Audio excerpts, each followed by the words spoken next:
Magandang gabi guys. Andito ako sa labas guys para pumunta ng tindahan. Bibili ako ng Max Glow. Natigsi 50 ang isa.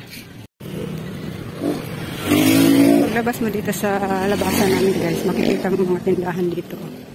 Ayan, dikit-dikit na. Doon ako sa dulo pupunta guys kasi yung Max Glow nila dito ay pag hindi 55, 60. Kaya doon ako bibili ng ayan. Diyan 60 ang Max Glow dyan. Kaya doon ako pupunta sa pinakadulo. Bali 50 lang ang isang doon. Yung 1 liter mahigit, 1.5 liter ata yun. Nakabili na ako guys. Kaso nga lang, hindi ko na nabidyohan ng pagbili ko kasi doon ako bumili guys sa tindahan na yun. Hindi ko na nabidyohan ng pagbili ko kasi ang lakas ng music ni kuya. Ayan nakabili na ako ng dalawa. Yung isa guys pang amin, yung 1 litro ay gagawin kong yung i-repack. Ayan guys, ito na yung aking binili na Max Glow. Itong isa guys pang amin, tapos ito namang isa ay i-repack ko para pang benta. Maghuhugas muna ako ng pinggan guys bago ako mag-repack ng Joy. Kasi ang dami kong hugasan guys. So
ayan guys, tapos na ako maghugas ng pinggan. Habang pinapatuyo ko tong pagsasalinan ko ng Joy, gagawa muna ako ng guys, yellow.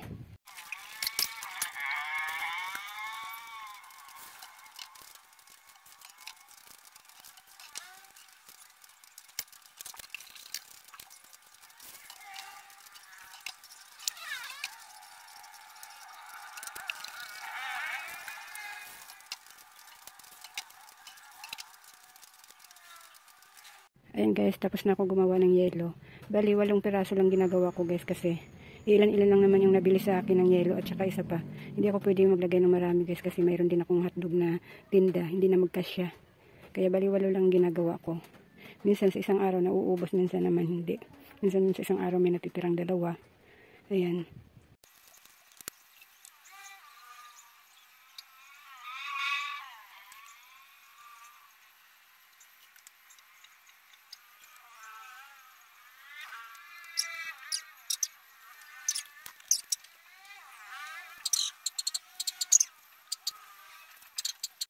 Ayan guys, tapos ko nang isalin yung Joy sa plastic bottle na maliliit. Bali, sa isang 1.5 liter guys, ang salinan ko ay 5 piraso. Ayan. Lumipat ako ng pwesto guys kasi yung kapitbahay namin ay nagpapamusic. Ang benta ko nga pala nito guys ay 50 ng isa. Bali, dito sa 5 bottle na to guys, may tutubuin ako dito na 35 pesos. Malaking bagay na rin guys, diba? Kaya naisip ko mag-repack ng Joy guys kasi dito kasi 50 ang isa nito. Kung ibebenta ko siya ng 60, medyo mapapamahal yung bibili. Kaya naisip ko guys, mag-repack. Madali lang siyang bilhin kasi 15 pesos lang. Maliit lang ang presyo niya. Kaya naisip ko mag-repack na lang ako. Buti na lang guys may nabili. May nabili naman ito guys kahit paano. Pag pati guys, pag nai-repack mo, medyo malaki-laki yung tutubuin mo kaysa dito. Kaysa ito ang ibenta mo, 10 piso lang tutubuin ko dito. Kaya pag nag-repack ka, malaki-laki ang tutubuin mo, 35 pesos. Dati guys, ang lagayan ko sito lang. Wala kasi akong lagayan na sito.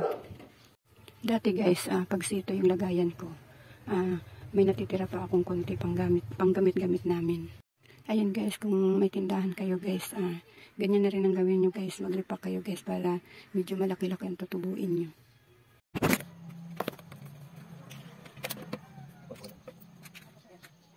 Malayo ko dyan. Malayo na lang.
Ayan guys, magandang umaga guys. Papasok ulit ako dito sa village na ito.